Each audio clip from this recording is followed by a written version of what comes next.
एक पाऊल पुढे टाकत महायुतीनं काल इंदापूर आणि या सगळ्या भागात जे फडणवीसांची सभा झाली, मेळावा झालाय. त्यातला प्रश्न असा आहे की 42 मिनिटाचं फडणवीसांचं भाषण झालं काल, पण एकदाही त्यांनी असं म्हणलं नाही की सुनेत्रा पवारांना निवडून द्या किंवा अजित पवारांचं देखील नाव नाही घेतलं. त्यात उलट 41 वेळेस पंतप्रधान नरेंद्र मोदींचं नाव घेतले बारामतीच्या इंदापूरमध्ये. ही लोकशाही आहे, प्रत्येकाने काय भाषण करायचं तो त्याचा अंतर्गत प्रश्न आहे. पण ही लढाई राहुल गांधी विरुद्ध नरेंद्र मोदी आहे असं त्यांनी त्या भाषणामध्ये म्हटलेलं आहे. त्यांना वाटतं त्यांची लोकशाही हो, प्रत्येकाला भाषण करायचा अधिकार आहे. पण त्यांनी असं देखील म्हणाले की सुप्रियाताईंनी गेल्या 10 वर्षात फक्त मोदींच्या कामाला आणि योजनाला विरोध केला. तुम्ही इतकं काम तुम्ही वाचून दाखवता संसदेत तुम्ही सांगता, पण फडणवीसांनी असं घेतलं. कदाचित ते फॉलो करत नसतील माझी भाषणं पार्लमेंटमध्ये. प्रचाराच्या नागपूरमध्ये हसन मुश्रीफ जे मंत्री आहेत पदावर आचारसंहिता नाही, पण मंत्र्यांनी असं विधान केले की मांडलिकांच्या प्रचाराला हेलिकॉप्टरमधून लोक आणू. बरोबर आहे ना, बडे लोक बडी बाते.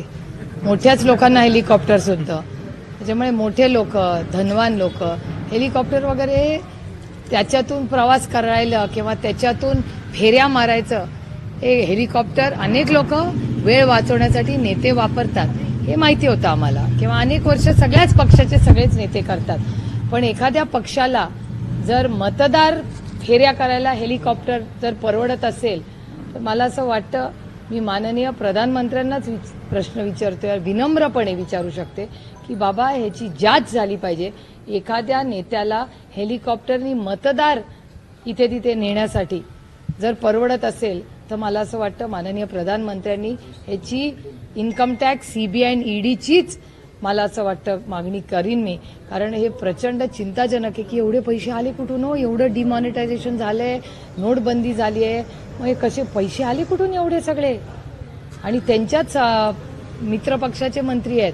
म्हणजे माननीय प्रधानमंत्र्यांना मी सांगेन इन्कम टॅक्स, सीबीआय, ईडी सगळ्याचीच टेस्ट लावा, कारण का महाराष्ट्रातले मंत्री काय बोलतायत हे खूप चिंताजनक आहे. पण कदाचित मोठे लोक बडी बात. एका इंटरव्ह्यूमध्ये किरीटपणे असं म्हणतात की देवेंद्र फडणवीस आणि केंद्रातल्या नेत्यांनी मला सांगितलं महाराष्ट्राच्या विरोधात भ्रष्टाचार करायला, आणि ते माझं मत नव्हतं तरी पण त्यांनी मला ते करायला लावलं आणि मी ते केलं. हे दुर्दैव आहे की महाराष्ट्राचं सुडाचं राजकारण, म्हणजे घरं उद्ध्वस्त करा, पक्ष उद्ध्वस्त करा, हे जे सुडाचं राजकारण चाललेलं आहे अतिशय दुर्दैवी आहे. आणि त्याच्यात भरडला जातोय सर्वसामान्य माणूस, कारण का महाराष्ट्राचा विकास होत नाहीये. फक्त हे सुडाचं राजकारण, हे गलिच्छ राजकारण आज महाराष्ट्रात चाललंय.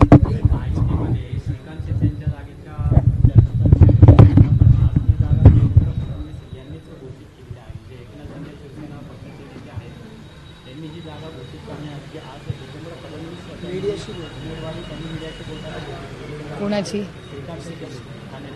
म्हणजे श्रीकांत शिंदेच लढणार ना, मग ही आनंदाची गोष्ट आहे.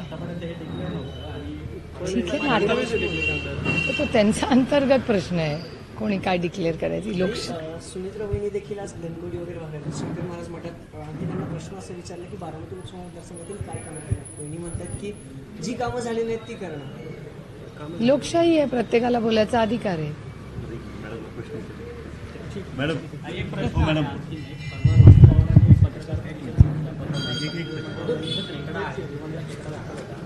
त्यांच्या विरोधात आता कारवाई केली जाते. पेटा ही जी प्राणीमित्र संस्था आहे त्यांनी आता पत्र पाठवले, नोटीस पाठवले, त्यावर वैदादांनी ट्विट केले की हे सगळं भाजपने करून षडयंत्र बघता या कारवाई. मी जरूर त्याची माहिती घेईन, काय नक्की झालंय, काय त्यांनी नोटीस पाठवली आहे. पण अर्थातच पवार कुटुंबाच्या विरोधात षडयंत्र हे होतच आहे. कारण चंद्रकांत दादा स्वतः बारामतीला येऊन म्हणले की आम्हाला या इलेक्शनमध्ये शरद पवारांना संपवायचंय.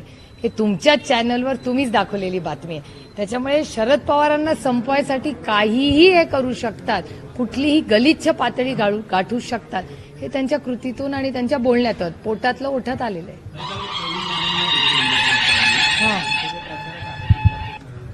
प्रचारक नाही, आमचे कौटुंबिक, आमचे 6 दशकाचे कौटुंबिक संबंध माने कुटुंबाबरोबर आहेत.